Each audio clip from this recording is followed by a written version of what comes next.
안녕하세요. 서대리입니다. 2015년이 시작된 지 얼마 안 된 것 같은데 벌써 1월이 얼마 안 남았습니다. 정신 차리고 보니 어느새 2025년 첫 번째 월정립 매수할 시간이 되었습니다. 1월 초에 영상으로 소개했듯이 올해부터는 월급날 적립식 매수하는 종목과 계좌별 투자 금액이 조금 달라지는데요. 여기에 추가된 내용이 있고 이전 영상을 보지 못하셨다면 갑자기 저의 투자 방법이 바뀌어서 당황하실 수도 있으니 2025년부터 새롭게 시작하는 저의 월급날 적립식 매수 전략과 비전을 자세하게 이야기해 보겠습니다. 작년과 달라진 월적립 매수를 하나의 표로 정리하면 다음과 같습니다. 핵심은 ISA 1년 납입 한도 2천만원 채우기를 1번 과제로 잡고 월적립 매수하는 것입니다. 기존에는 중개형 ISA보다 일반 계좌에서 미국 주식 직투하는데 더 많은 돈을 사용했습니다. 일반 계좌에서는 최소 150만원, ISA에서는 70만원에서 최대 100만원 정도를 월적립 매수했었는데 2025년부터는 ISA 1년 납입 한도 2천만원을 전부 채우기로 결심했습니다. 2천만원을 12개월로 나누면 대략 166만원이니 두 번째 ISA에서 앞으로 매월 166만원씩 국내 상장 미국 ETF를 매수합니다.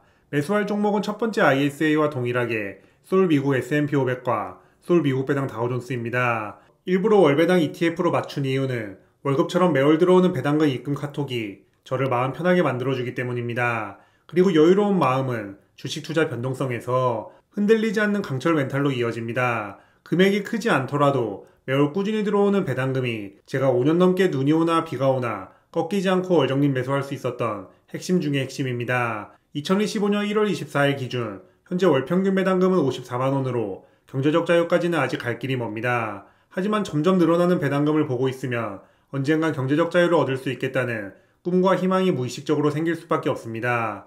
2022년 3월 코로나 팬데믹과 2022년 1년짜리 하락장에서도 월급날 매수 버튼 누르는 용기가 생깁니다. ISA 투자금을 작년보다 66만원 넘게 늘린 만큼 일반 계좌 투자금은 줄어들 수밖에 없습니다. 제가 한 달에 1000만원씩 버는 월천대사라면 매월 ISA 166만원, 일반 계좌 200만원 걱정 없이 매수하겠지만 저는 지극히 평범한 대한민국 직장인이라 투자할 수 있는 돈이 정해져 있기 때문이죠. ISA에서 한국판 S&P 500과 SCHD를 매월 166만원씩 매수하는 만큼 일반 계좌 투자금을 줄이기 위해 같은 지수를 추정하는 부와 SCHD는 월적립 매수를 당분간 멈추게 되었습니다. 투자하는 계좌만 다를 뿐 부와 솔 미국 S&P 500은 둘 다 S&P 500을 추종하는 ETF고 SCHD와 솔 미국 배당 다우존스도 둘 다 다우존스 US 디비던드 100 지수를 추종하는 ETF입니다. 그리고 미국 ETF 투자한다면 연금저축펀드나 IRP, ISA에서 국내 상장 미국 ETF 모으는 게 세금 측면에서도 훨씬 유리합니다. 만 55세 이후 연금 수령한다는 조건이 붙지만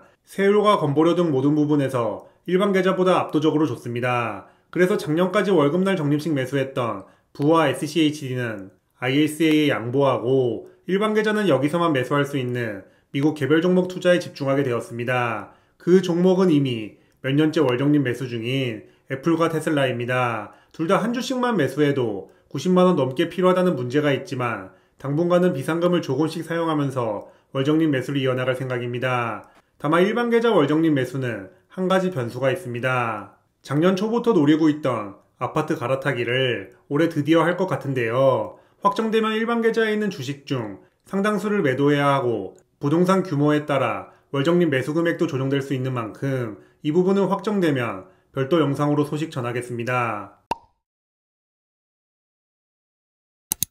월급날 월적립 매수 달라진 점 마지막은 비트코인 추가입니다. 원래 저는 미국 주식뿐만 아니라 비트코인도 3에서 5만원씩 월적립 매수 중이었습니다. 예전 영상을 보면 월급날 비트코인도 함께 매수했던 모습을 쉽게 찾아볼 수 있는데요. 올해부터는 비트코인도 다시 월적립 매수할 계획입니다. 일단 투자금은 월 10만원입니다. 비트코인 월적립 매수를 열심히 하다가 멈췄던 이유는 저보다 공격적인 투자 성향을 지닌 아내가 비트코인에 집중 투자하겠다고 선언했기 때문입니다.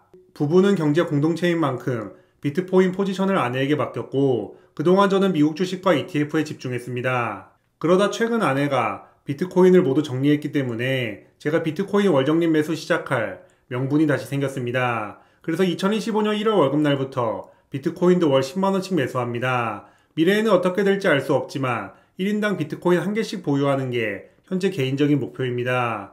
저희는 2인 가족이니 비트코인 2개 확보를 목표로 다시 꾸준히 모아갈 겁니다. 비트코인이 한 개에 1억 5천만 원 넘는 만큼 100만 원씩 점례식 매수하면 좋겠지만 한 달 투자금이 제한적이다 보니 상황을 보면서 금액을 키워나갈 계획입니다. 장기적으로 미국 주식과 달러 환율 모두 우상향한다고 보는 입장이라 미국 주식 할당량 채우기도 쉽지 않겠지만 늘 그랬듯이 소비 통제와 원화 채굴력 강화로 위기를 도파해 보겠습니다. 참고로 아내는 저와 조금 다른 방식으로 자산을 불려나가고 있는데 다음에 기회가 된다면 아내 계좌도 한번 소개해 보겠습니다. 서대리 아내 계좌가 궁금하신 분들은 댓글 남겨주세요. 아내 계좌 공개 설득에 큰 힘이 됩니다.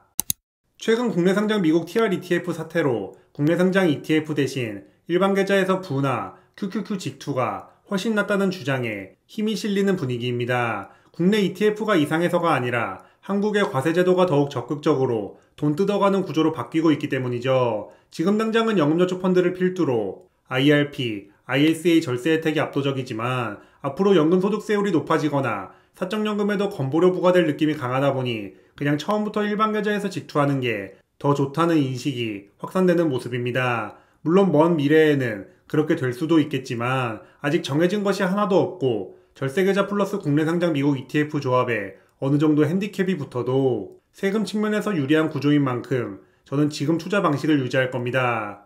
아무래도 제 채널 구독자님들이라면 원금은 전혀 건드리지 않고 여기서 나오는 배당금으로만 생활비 커버하는 구조를 선호하실 텐데요. 현재 과세제도에서 만 55세 이후 1년간 동일한 배당금을 연금계좌와 일반계좌에서 각각 인출했을 때 세금과 건보료 전부 합친 총 세율을 비교해봤습니다. 참고로 배당금의 다른 소득은 전혀 없고 연금계좌는 최대 세율로 비교하기 위해 세액공제 받은 원금과 투자 수익으로만 이루어졌다고 가정했습니다. 연금계좌와 일반계좌 세율을 비교하면 지금은 확실히 연금계좌 효율이 압도적입니다. 연간 배당금 1,500만원에서 1억원까지 100만원 단위로 계좌별 총 세율을 표로 그려봤는데요. 연금계좌는 배당금을 아무리 많이 빼서 써도 최대 세율 16.5% 고정인데 일반계좌는 배당금이 커질수록 세율이 늘어나는 구조입니다. 물론 일반계좌도 1년 배당금 8,400만원까지는 소득세 15%, 건보료 8% 고정이지만 최소 총 세율이 23%로 높습니다. 예를 들어 1년 배당금이 6천만원이라면 계좌만 다를 뿐인데 연금계좌에서 6천만원 전부 인출하면 세후 월평균 배당금은 종합소득세 기준 444만원입니다. 반면 일반계좌는 세후 385만원으로 연금계좌보다 한 달에 쓸 수 있는 돈이 59만원 적습니다. 당연히 받는 배당금이 늘어날수록 세후 월배당금 차이도 점점 커집니다. 근데 만약 극단적으로 사적연금 수령액에 일반계좌처럼 배당금 1,000만원만 넘어도 건보료 8% 부과로 법이 바뀐다면 총 세율 차이는 어떻게 될까요? 지금과 다르게 연배당금 8,100만원부터 연금계좌 총 세율이 일반계좌보다 높아졌다가 그 간격이 점점 좁아지는 모습입니다. 이 경우 일반계좌 세율이 더 낮은 구간도 일부 존재하지만 연금계좌에 몇십 년 동안 입금하고 투자하면서 받았던 세액공제 혜택과 이 돈을 투자해서 불린 돈을 생각하면 이 역시 손해라 보기 어렵습니다. 결정적으로 부부가 함께 투자한다면 자산을 반으로 나눠 관리하면 됩니다.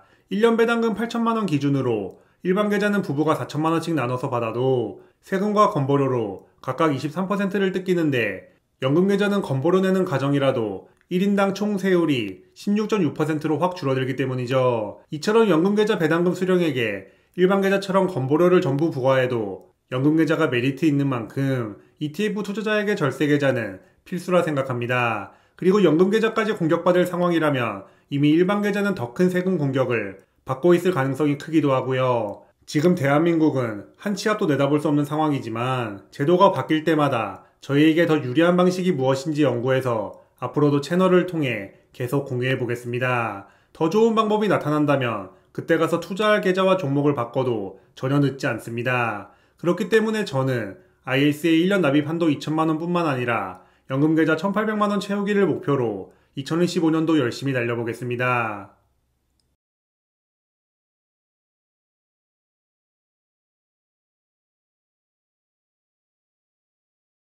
그럼 오늘도 긴 영상 시청해주셔서 감사합니다.